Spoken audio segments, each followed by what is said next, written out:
अस्सलाम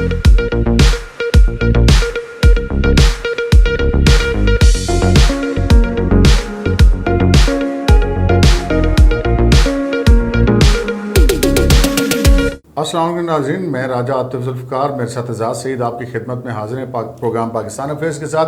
नाज़रीन, 4 नाम सामने आ गए हैं नए चेयरमैन नैब के लिए और कुछ बातें चल रही हैं कि जी पिछले चेयरमैन नैब को भी तोसी मिलेगी या नहीं मिलेगी।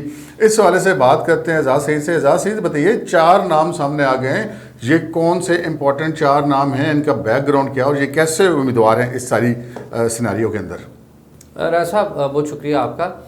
राय साहब, मेरी इतलात के मुताबिक तो जस्टिस रिटायर्ड जावेद इकबाल ने पूरी कोशिशें की हैं कि उनको चेयरमैन नैब के जो मौजूदा ओहदा है उस पर कंटिन्यू किया जाए।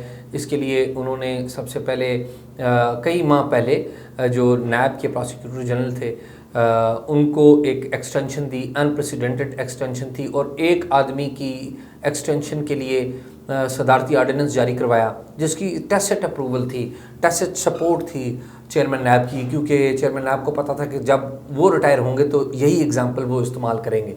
एक तो ये है। दूसरा ये है कि जो चेयरमैन नैब हैं उन्होंने जो नैब चेयरमैन बनने के जो मुतवक्का पोटेंशियल उम्मीदवार बाकी हो सकते हैं उनके रास्ते में रुकावटें डालने की बड़ी कोशिशें की और इसके शवाहिद बाकायदा तौर पर मौजूद हैं। तो चेयरमैन नैब तो बिल्कुल चाहते हैं कि वो इस ओहदे पर जारी रहें, लेकिन मेरी इतलात ये हैं ताज़ा तरीन कि chairman NAB justice Javed Iqbal वो थोड़े से मायूस लग रहे हैं आजकल, और शायद उनको इस बात का इशारा मिल गया है कि वज़ीर-ए-आज़म इमरान खान नहीं चाहते कि वो चेयरमैन नैब के ओहदे पर अपना काम जारी रखें। बिल्कुल दुरुस्त। तो ये बड़ी इंपॉर्टेंट आपने बात बताई कि मायूस दिखाई दे रहे हैं, लेकिन कुछ ऐसी भी खबरें आ रही हैं कि कुछ और लोग भी इस रेस में और किसी की मुलाकात भी पीएम साहब ने इंटरव्यू भी किया। वो क्या कहानी है जनाब? राय साहब, 4 नाम हैं जो इस वक्त मौजूदा चेयरमैन नैब के अलावा हैं जो मुतवक्का तौर पर चेयरमैन बन सकते हैं। कोई और भी हो सकता है, लेकिन जो इस वक्त जो पार कॉरिडोर्स में है वो 4 नाम हैं। सबसे उनमें अहम नाम है वो है मौजूदा डिप्टी चेयरमैन नैब हुसैन असगर, पुलिस सर्विस के ग्रेड 22 के रिटायर्ड अफसर हैं। ये पुलिस के मुख्तलिफ अहम ओहदों पर खिदमात सर अंजाम दे चुके हैं। साथ ही साथ ये जो मौजूदा वज़ीर-ए-आज़म इमरान खान हैं ये इनसे बड़े इम्प्रेस हुए, पर्टिकुलरली जब साल 2018-19 में ये डायरेक्टर जनरल थे, सरबराह थे एंटी करप्शन इस्टेब्लिशमेंट जो पंजाब की है उसमें। तो वज़ीर-ए-आज़म इमरान खान लाहौर में एक दफ़ा गए तो वहाँ पे एक ब्रीफिंग वज़ीर आला पंजाब की मौजूदगी में हुई इन्हीं की। हुसैन असगर वो ब्रीफिंग दे रहे थे एंटी करप्शन इस्टेब्लिशमेंट के हवाले से, की रिकवरियों के हवाले से। तो वज़ीर-ए-आज़म इमरान खान ने देखा कि हुसैन असगर के दौर की जो रिकवरियाँ हैं वो रिकॉर्ड रिकवरियाँ थी पुराने अदवार के मुकाबले में। तो इन्होंने गिरफ्तारियाँ भी की हुई थी और केसेस भी फाइल किए हुए थे और रिकवरियाँ भी रिकॉर्ड थी। तो फिर इमरान खान साहब ने किसी से पूछा हुसैन असगर के हवाले से, हुसैन असगर की ओवरऑल एक अच्छी रिप्यूट थी, तो पता चला वज़ीर-ए-आज़म इमरान खान को कि ये तो रिटायर हो रहे हैं। फिर इमरान खान साहब ने हुसैन असगर को कहा कि वो चाहते हैं कि उनको पुलिस सर्विस में एक्सटेंशन दे दी जाए। हुसैन असगर ने कुछ लोगों की मौजूदगी में ये इनकार किया कि वो किसी किस्म की एक्सटेंशन नहीं लेना चाहते। तो इस बात ने और प्राइम मिनिस्टर को इम्प्रेस किया, और इस तरह जब वो रिटायर हुए तो बाद में उनको डिप्टी चेयरमैन नैब के तौर पे खुद इमरान खान ले आए, क्योंकि at that time Imran Khan चाहते थे कि ये चेयरमैन नैब बने। और वो आपको याद हो कि तैयबा गुल की जो वीडियो थी, तैयबा गुल की वीडियो के हवाले से खुद इमरान खान को भी पहले से पता था और मौजूदा हुकूमत को भी पहले से पता था, और मौजूदा हुकूमत चाहती थी कि जो जावेद इकबाल हैं उनको बरतरफ कर दिया जाए ताकि जो हुसैन असगर हैं उनको चेयरमैन के तौर पर लाकर जो बाकी जो है काम किया जाए। खैर, एक तो हुसैन असगर हैं, उनके खिलाफ बड़ी साजिशें भी हुई हैं हालिया दिनों में, उसके ऊपर अलग से बात करते हैं। दूसरा जो अहम नाम है वो हैं डॉक्टर शोएब सडल, पुराने आईजी हैं, रिटायर्ड हो चुके हैं, अच्छी रिप्यूट है उनकी नेशनल डोमेस्टिकली भी और इंटरनेशनली भी, और एंटी करप्शन के हवाले से उनका तजर्बा है। फाकी टैक्स ombudsman रह चुके हैं, IB चीफ रह चुके हैं और साफ़ सुथरी शोहरत के मालिक हैं। जस्टिस रिटायर्ड अजमत शेख सईद शेख ये ख़ुद चाहते हैं कि ये चेयरमैन नैब बन जाएँ, और उन्होंने कोशिशें भी की हैं। हमारी इतलात के मुताबिक इनका नाम भी इस फहरिस्त में शामिल है जो कि मुतवक्का तौर पर चेयरमैन नैब बन सकते हैं या कम अज़ कम वो कोशिशों में लगे हुए हैं। फिर 1 दिसंबर 2020 में रिटायर्ड हुए लेफ्टिनेंट जनरल रिटायर्ड हुमायूं अजीज़, उनका नाम भी चेयरमैन नैब के तौर पर लिया जा रहा है कि वो भी एक गैर मुतवक्का तौर पर चेयरमैन बन सकते हैं। अगर जो इस्टेब्लिशमेंट है या और लोगों ने कोई रोल प्ले किया तो शायद वो भी चेयरमैन बन जाए। लेकिन ये 4 मजमूई तौर पर नाम हैं जो कि चेयरमैन नैब के लिए दौड़ में शामिल है। जस्टिस जावेद इकबाल साहब का वाला मामला जो है वो तो तोसी होती है, ये नहीं होती। जो आपने दीगर 3 नाम लिए, एक रिटायर्ड जर्नल हैं जनरल हुमायूं अजीज़ साहब, एक रिटायर्ड पुलिस अफसर हैं राय हुसैन असगर साहब जो मौजूदा डिप्टी चेयरमैन भी होती है, एक रिटायर्ड जज हैं, यानी कि एक जज, एक जर्नल और एक पुलिस अफसर, 2 पुलिस अफसर। 2 पुलिस अफसर।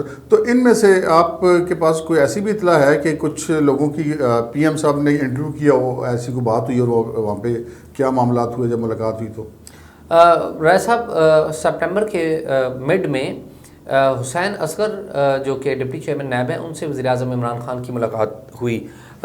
मामला ये है कि 3 अगस्त को एक कंप्लेंट दाखिल की गई नैब की तरफ से, नैब लाहौर की तरफ से मौजूदा डिप्टी चेयरमैन के ख़िलाफ़ के उन्होंने जब पंजाब कांस्टेबली में थे तो गोस्ट एम्प्लाइज़ किए थे।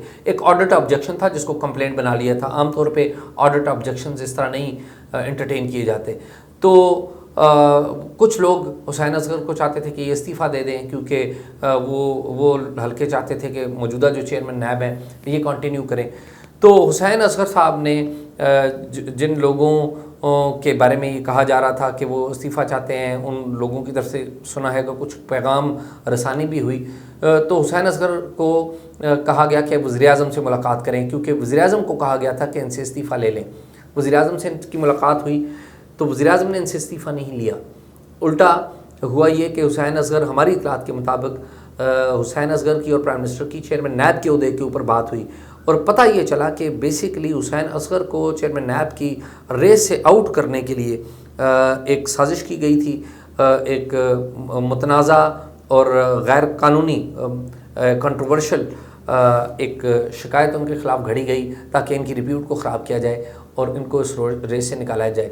तो उस मुलाकात के एक्चुअल कंटेंट्स क्या हैं किसी को कुछ पता नहीं है, लेकिन ये ज़रूर बात है कि प्राइम मिनिस्टर सेक्रेटेरिएट के अफसरान तो ये कर रहे थे कि शायद बाज़ हलकों ने, बाज़ लोगों ने जिन्होंने वज़ीर-ए-आज़म को कहा कि हुसैन असगर तो अच्छा आदमी नहीं है, इससे इस्तीफ़ा ले लें, वो इस्तीफ़ा भी वज़ीर-ए-आज़म ने नहीं लिया और जो हुसैन असगर है वो बदस्तूर अपना काम भी कर रहे हैं। अब उनको तैनात करते हैं वज़ीर-ए-आज़म चेयरमैन या नहीं, ये एक अलग इशू है क्योंकि बड़े पुल एंड पुश हैं।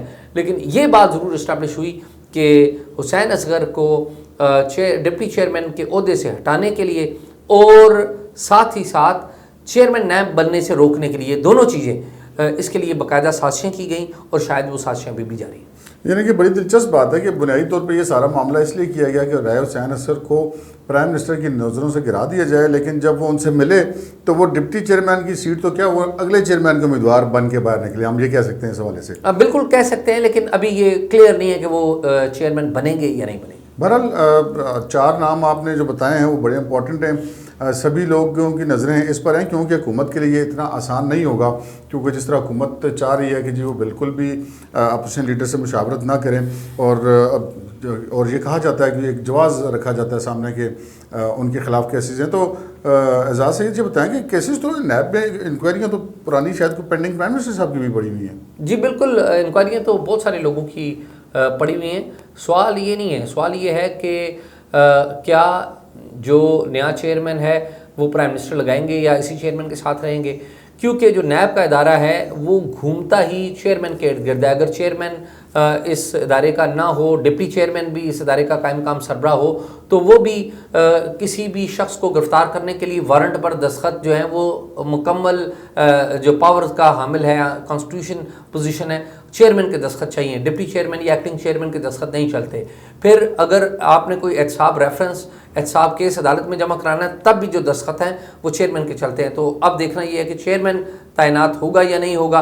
जब चेयरमैन नया अगर नया चेयरमैन तैनात होता है तो फिर जितनी भी इंक्वायरीज हैं खुद हुकूमत के लोगों के खिलाफ, अपोजिशन के खिलाफ, उनके मुस्तकबिल का तयन उस शख्सियत को देकर किया जाएगा जो इस ओहदे पर तैनात हो। सियासी मुबसरीन का तो ये भी कहना है कि जो मौजूदा चेयरमैन नैब की जो नेक्स्ट आने वाली तैनाती है वो उसके ऊपर प्राइम मिनिस्टर साहब का बड़ा दारो मदार और इन्हसार है अगले इलेक्शन के वाले से। अपोजिशन कहती है कि वो इस अहदे को मिस यूज़ करना चाहते हैं, आइंदा इलेक्शन के लिए उनके पास ये एक आखिरी ऑप्शन रह गया, जैसे वोटिंग इलेक्ट्रॉनिक वोटिंग मशीन हो गया, चेयरमैन नैब को तकर हो गया। तो क्या ऐसे इल्ज़ामात गवर्नमेंट फेस कर रही है?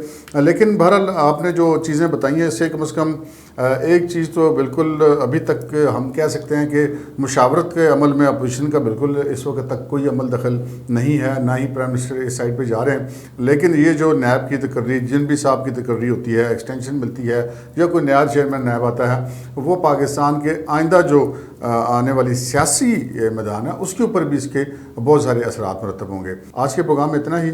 मुझे और एजाज सैयद को इजाज़त दीजिए। अल्लाह हाफ़िज़।